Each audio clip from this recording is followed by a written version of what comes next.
Hey there, and welcome back to the channel. Today we're diving into one of the most audacious American luxury cars ever built, the 1961 Chrysler Imperial. Now, if you came of age in the early 60s, you remember this beast. Nearly 19 feet of chrome, steel, and attitude rolling down Main Street.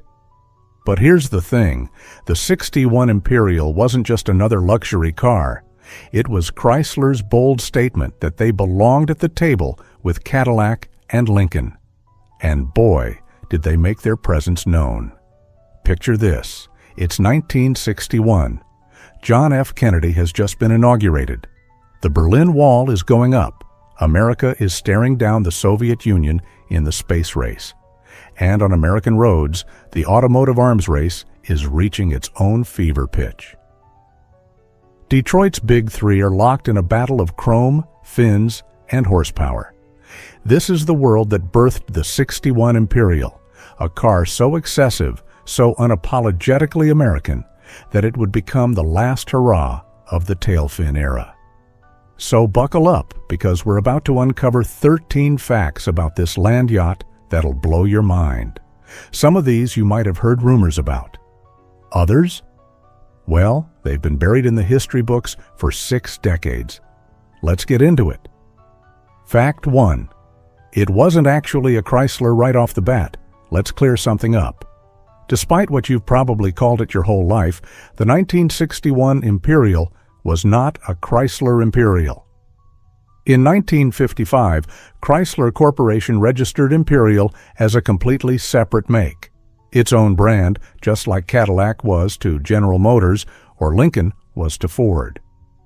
This wasn't just marketing smoke and mirrors. Imperial had its own platform, its own assembly plant, and no Chrysler badging anywhere on the car. But here's where it gets interesting. Most people, including car magazines of the era, kept calling it a Chrysler Imperial anyway. Even Car Life magazine, when they road tested the 61, printed Chrysler Imperial right on their test results. Why?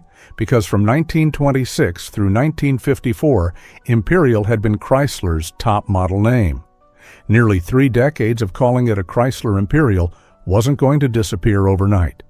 It drove the sales department crazy because they couldn't shake the perception that buyers were just getting an overpriced Chrysler. That image problem would haunt Imperial for its entire existence as a separate brand, lasting until 1975. Fact 2. It holds the record as America's widest non-limousine car. Ever here's a jaw-dropper. The 1961 Imperial measured 81.7 inches wide. To put that in perspective, that's nearly 7 feet across. And get this, it still holds the record as the widest non-limousine American production car ever built. Not just for the 60s. Ever. Period. When Lincoln downsized for 1961, Imperial became the undisputed heavyweight champion of American luxury. It was wider than Cadillac, wider than Lincoln, wider than anything else on the road. The interior space was equally massive, with 64 inches of front shoulder room, a measurement that wouldn't be matched until GM's full-size cars of the mid-70s. Think about that. In an era when bigger meant better, Imperial took that philosophy to its logical extreme. You didn't just sit in this car, you inhabited it. Fact 3. The famous tail fins reached their peak, then disappeared. The 1961 model year marked both the triumph and the death of Virgil Exner's tail fin obsession. The fins on the 61 Imperial were the tallest, most pronounced fins ever fitted to an Imperial. They came to a sharp point and featured freestanding taillights that jutted out below them, earning them the nickname sparrow strainers, after the device that keeps birds out of jet engines. These fins were pure automotive theater. But here's the kicker. They would never return. By 1962, Imperial completely abandoned the fins in an attempt to compete with the clean, understated elegance of the new 1961 Lincoln Continental. That decision came too late. The 61 Imperial, with its over-the-top styling, arrived just as American luxury car buyers were shifting toward restraint and sophistication. In retrospect, the 61 represents the absolute zenith of the tailfin era, the moment before everything changed. Some Texas dealers were so desperate to move unsold 61 Imperials that one famously had the fins cut off and capped with custom moldings. That's how drastically tastes had shifted. Fact 4. It paced the Indianapolis 500. In 1961, the Indianapolis 500 celebrated its 50th anniversary. For such a momentous occasion, race organizers needed something special. But here's the surprising part. They didn't choose the Imperial. That honor went to a gold Ford Thunderbird, commemorating the milestone. However, sources from the era indicate that an Imperial was involved in race activities that year, though the exact details remain somewhat murky. What we know for certain is that Chrysler products had a long history at the Brickyard. The first Chrysler Imperial to pace the 500 was way back in 1926, driven by none other than Louis Chevrolet himself.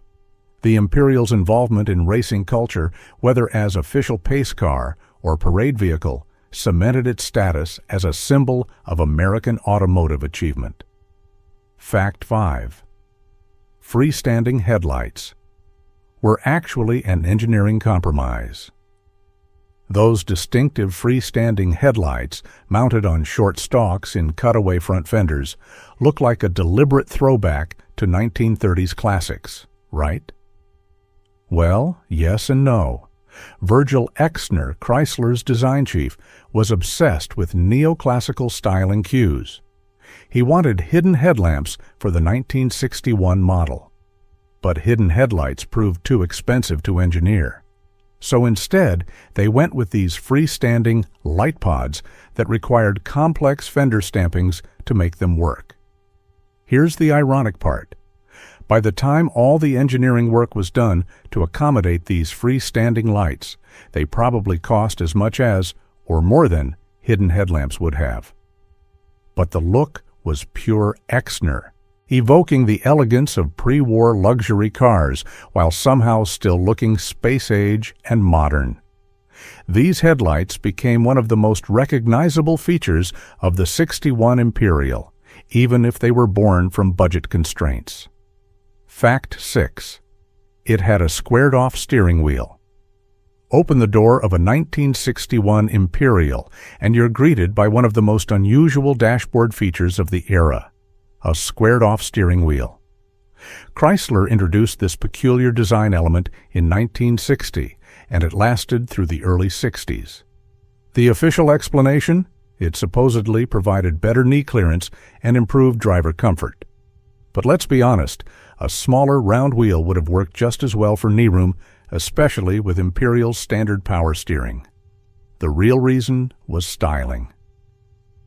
Everything about the 61 Imperial's interior was designed to evoke a jet aircraft cockpit. The squared wheel fit that aesthetic. It was unusual. It was attention-grabbing. It made you feel like you were piloting something extraordinary. Whether you found it comfortable or gimmicky probably depended on your personality.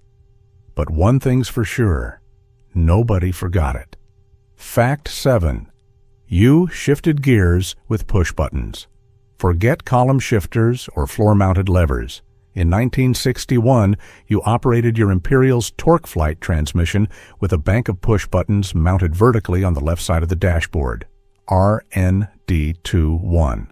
Each button was illuminated from within when you pressed it. The system had been introduced in 1956 and remained through 1964. These weren't just gimmicks, though. The Torque Flight 3-speed automatic was one of the finest transmissions of its era, arguably the best automatic available anywhere in the world at the time. Smooth, reliable, and durable. The push-button controls added a space-age flair that perfectly matched the car's cockpit-inspired interior. Today, surviving Imperials with working push-button systems are highly prized. And interestingly, certain parts, like the 1961 neutral button, were specific to that year alone and are nearly impossible to replace. Fact 8. It was built like a tank, literally. While most of Chrysler's lineup adopted unibody construction in 1960, Imperial stubbornly retained traditional body-on-frame architecture through 1966. This wasn't just old-fashioned thinking. For a car this massive, Chrysler was concerned that unibody construction might not provide the tomb-like quietness and isolation that luxury buyers expected. The Imperial's frame featured a heavy box section perimeter with a sturdy X-cross member. The result? A car that weighed around 5,250 pounds and was built like a Sherman tank. In fact, Imperials of this era became so notorious for their crashworthiness that they were banned from demolition derbies. They were just too tough. They'd outlast everything else in the arena, which kind of defeated the whole point. That's the ultimate testament to engineering durability, when your car gets kicked out of destruction events for being too indestructible. Fact 9. The 413 Wedge V8 was a powerhouse. Under that massive hood sat a 413 cubic inch V8 engine rated at 350 horsepower. This was Chrysler's famous wedge engine, so named for its wedge-shaped combustion chambers. In 1959, Chrysler had replaced its legendary Hemi V8 with this new design. The Hemi was more powerful, sure, but it was also heavy, complex, and expensive to build. The 413 Wedge was lighter by about 100 pounds and actually more powerful than the Hemi it replaced in the Imperial. In performance trim, like the 1960 Chrysler 300F, the same basic engine produced over 400 horsepower. So while the Imperial's 350 horses might seem modest by today's standards, this engine had serious potential. It propelled the Imperial's 2.5-ton bulk with surprising authority. 0 to 60 came up in the low 10-second range, quick for a luxury barge of this size. And on the open highway, the Imperial felt utterly unflappable, soaking up road imperfections with its torsion bar front suspension. Fact 10. Over half came with factory air conditioning. In 1961, air conditioning was still a luxury item on most cars, but not on the Imperial. More than half of all 1961 Imperials were delivered with factory air conditioning, a remarkable penetration rate for the era. And this wasn't some afterthought. It was a sophisticated system, and you could even option front and rear air conditioning for maximum comfort. The rear air conditioning setup cost over $700, which doesn't sound like much until you adjust for inflation. That's roughly $7,000 in today's money. For air conditioning. To put it another way, that rear AC package cost about as much as a decent used car in 1961. But Imperial buyers weren't pinching pennies. They wanted the best, and Chrysler delivered. The climate control system was operated by elegant switches and dials mounted in the dashboard's right pod, contributing to the jet-age cockpit aesthetic. Fact 11. First Lady Jackie Kennedy. Owned one. Here's a fact that doesn't get mentioned enough. Throughout President John F. Kennedy's term in office, Jacqueline Kennedy's personal car was a Ghia-built 1961 Imperial Crown limousine. But here's the twist. It featured 1960 styling, not 1961 styling. This was one of the custom limousines built by Italian coach builder Ghia on an extended 149.5-inch wheelbase. These weren't regular production vehicles. Each one took a month to build and cost $18,500, about 3 times the price of a standard Imperial. Only 16 were made in total, and Jackie's was one of them. The car figured prominently in her duties as First Lady. And on November 25, 1963, during President Kennedy's funeral procession, Jackie and her children rode near the front of the motorcade in her Imperial Crown.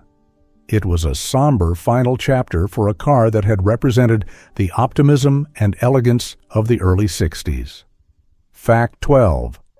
Only 12,258 were built.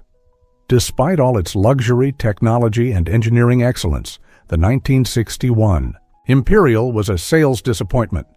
Total production came to just 12,258 units. By comparison, Cadillac sold over 138,000 cars in 1961. Even Lincoln, which had downsized dramatically, outsold Imperial.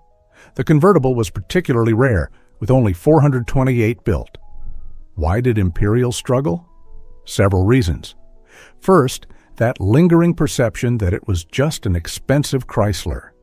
Second, the radical styling arrived just as tastes were shifting toward cleaner, more understated designs.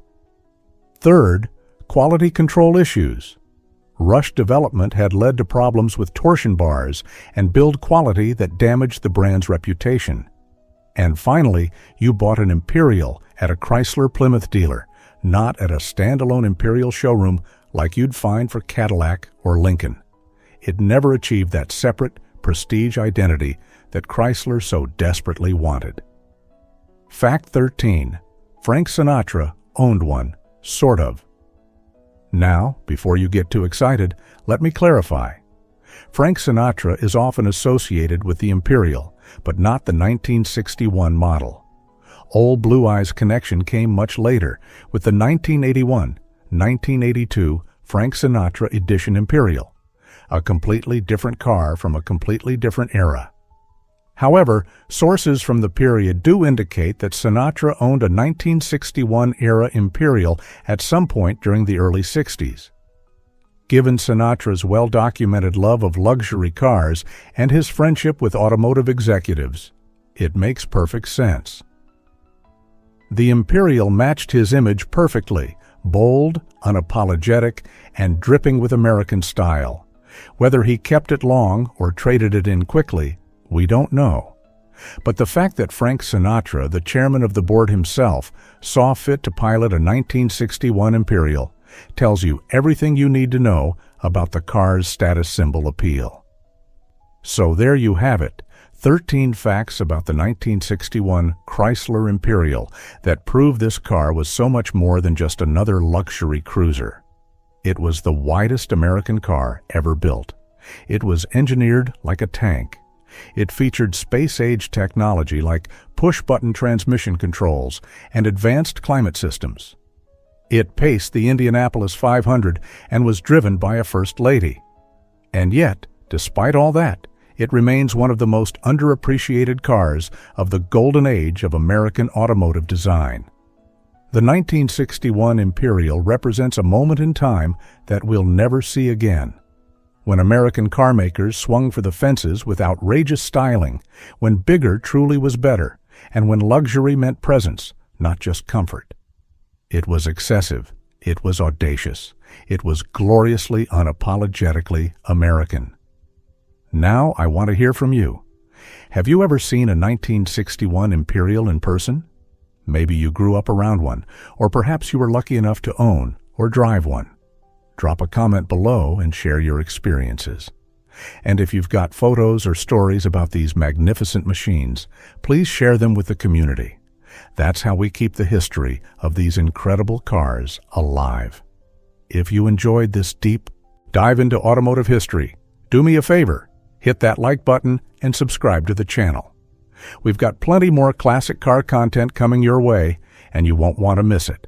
Click that notification bell so you're the first to know when we post new videos.